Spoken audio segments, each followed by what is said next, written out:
আমাৰ ছাত্ৰ-ছাত্ৰীসকল তোমালোকক সিদিনা মই প্ৰথম দ্বিতীয় আৰু তৃতীয় কবিতাটোৰ কমন কুৱেশ্যন এনচাৰ দিছো, কুৱেশ্যন বিলাক দিছো। আজি তোমালোকক মই যিটো মই অসমীয়া অৰ্থাৎ 4 নম্বৰ 5 নম্বৰ যিটো কবিতাটো তোমালোকক কমন দিম। তোমালোকে চাবা ইম্পৰ্টেণ্ট যিবিলাক আছে তোমালোকে এইকেইটা ভালদৰে চালে পাছ কৰাৰ সম্ভাৱনা আছে, পাৰিবা। ছাত্ৰ-ছাত্ৰীসকল তোমালোকে অসমীয়া বিষয়ত বহুতো মই ভিডিঅ' আপলোড কৰিছো আৰু গ্ৰুপত মই আৰু তোমালোকক কুৱেশ্যন এনচাৰ পৰ্যন্ত দিছো। আৰু বাকীখিনি তোমালোকক যদি সদায় দিবলৈ অসুবিধা হয় চ' মই হোৱাটছএপ গ্ৰুপতে দি দিম, যিবিলাক জইন হৈছে পাবাই, আৰু মাজে মাজে ইউটিউবতো দিম, কথা নাই। তোমালোক যিবিলাক গ্ৰুপত জইন হোৱা নাই তোমালোকে জইন হ'ব পাৰিবা। হোৱাটছএপ নম্বৰটো দেখা পাইছে এই নম্বৰত তোমালোকে SMS কৰিবা, আৰু হোৱাটছএপ গ্ৰুপত জইন হ'লে তোমালোকক ভিডিঅ' বিলাক প্ৰস্তুত কৰি দিয়া হয় তোমালোকৰ সুবিধাৰ কাৰণে, আৰু তাৰ বাবে মাত্ৰ 100 টকা লোৱা হয়। আজিকালি তোমালোকে 100 টকাত তোমালোকৰ বাবে ডাঙৰ নহয় বুলি হ'ব, কাৰণ একেদিন তোমালোকে যে 1% জ্ঞান ল'ব পাৰা তেতিয়াহ'লে তোমালোকৰ যথেষ্ট। চ' পাছ কৰিব পাৰিবা, চিন্তা কৰিব নালাগে, ভালদৰে পঢ়া আৰু এইবাৰ যেনেকৈ পাছ কৰিব লাগিব, কাৰণ অহাবাৰ পেটাৰ্ণ বিলাক টান হ'ব, কঠিন হ'ব। চ' তোমালোকে ভালদৰে পঢ়িবা।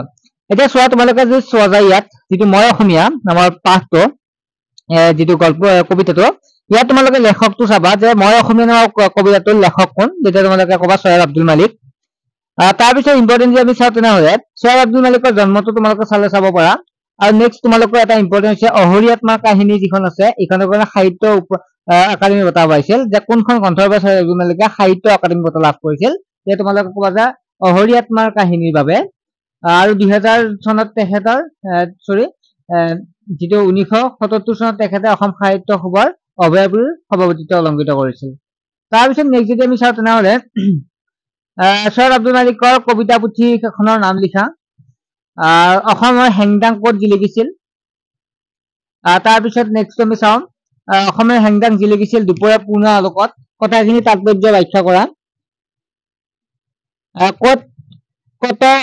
কত বল পালে অসমৰ সেনানীয়ে, শুকান খান্দক আৰু পানী আজলিত, এইটো তোমালোকে তাৎপৰ্য ব্যাখ্যা কৰা চাবা।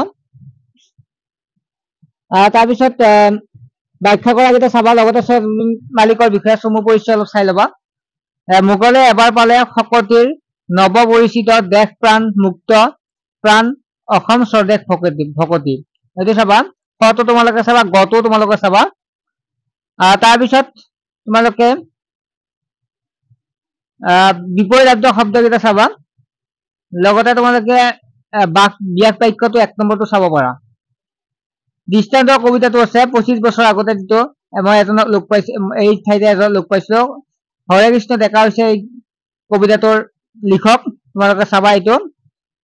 লগতে তোমালোকে চাবা হৰে কৃষ্ণ ডেকাৰ একমাত্ৰ উপন্যাসখনৰ নাম কি, আগন্তুক, এইটো তোমালোকে চাবা। তাৰপিছত তেখেতৰ যে আমি চাওঁ কবিয়ে কিমান বছৰ আগতে মানুহজন লগ পাইছে, এইটো চাবা তোমালোকে। মানুহজনৰ ঘৰৰ দাঁতিত কিহে নমস্কাৰ ভংগীত আছিল। দৃষ্টান্ত কবিতাটোৰ মূল ভাৱটো তোমালোকে ভালদৰে চাবা। তাৰপিছত 4 নম্বৰটো চাবা, বৰ শান্তিত আছো এই প্ৰজাতিত কোনে কিয় এনেদৰে কৈছিল, কথাষাৰ অন্তৰ্নিহিত ভাৱ মোকলাই লিখা, এইটোও চাবা তোমালোকে। দৃষ্টান্ত কবিতাটোৰ কবিয়ে কিদৰে পৰিৱৰ্তিত সামাজিক জীৱনৰ ছবি আঁকিছে তোমাৰ ভাষাৰে বুজাই লিখা, আৰু বিপৰীত তোমালোকে চাবা। আৰু লগতে ব্যাখ্যা কৰা তোমালোকে গটো চাবা। ছাত্ৰ-ছাত্ৰীসকল সমাৰ্থক শব্দটো চাবা, এটাকৈ সমাৰ্থক শব্দ যিকোনো আহিব পাৰে। এইখিনি আছিল তোমালোকৰ এই দুটা পাঠৰ, চাব লগা ভালদৰে চাবা আৰু পাছ কৰিব চেষ্টা কৰিবা। ছাত্ৰ-ছাত্ৰীসকল তোমালোকক যিটো হোৱাটছএপ গ্ৰুপত বাকী কমনখিনি দিয়া হ'ব, আৰু চেনেলটো দিয়া হ'ব, তোমালোকে ছাবস্ক্ৰাইব কৰি ৰাখিবা, ঠিক আছে। বেছি সময় নহয়, ভালদৰে পঢ়া আৰু নোটছ পাতি কেনেকুৱাকৈ পঢ়িব লাগে হোৱাটছএপ গ্ৰুপত দিয়া হ'ব। তোমালোকে মাত্ৰ 100 টকা পেমেণ্ট কৰিলে তোমালোকে জইন হ'ব পাৰিবা। তোমালোকে যিটো নাম্বাৰ দেখাইছা সেই নাম্বাৰত তোমালোকে SMS কৰা।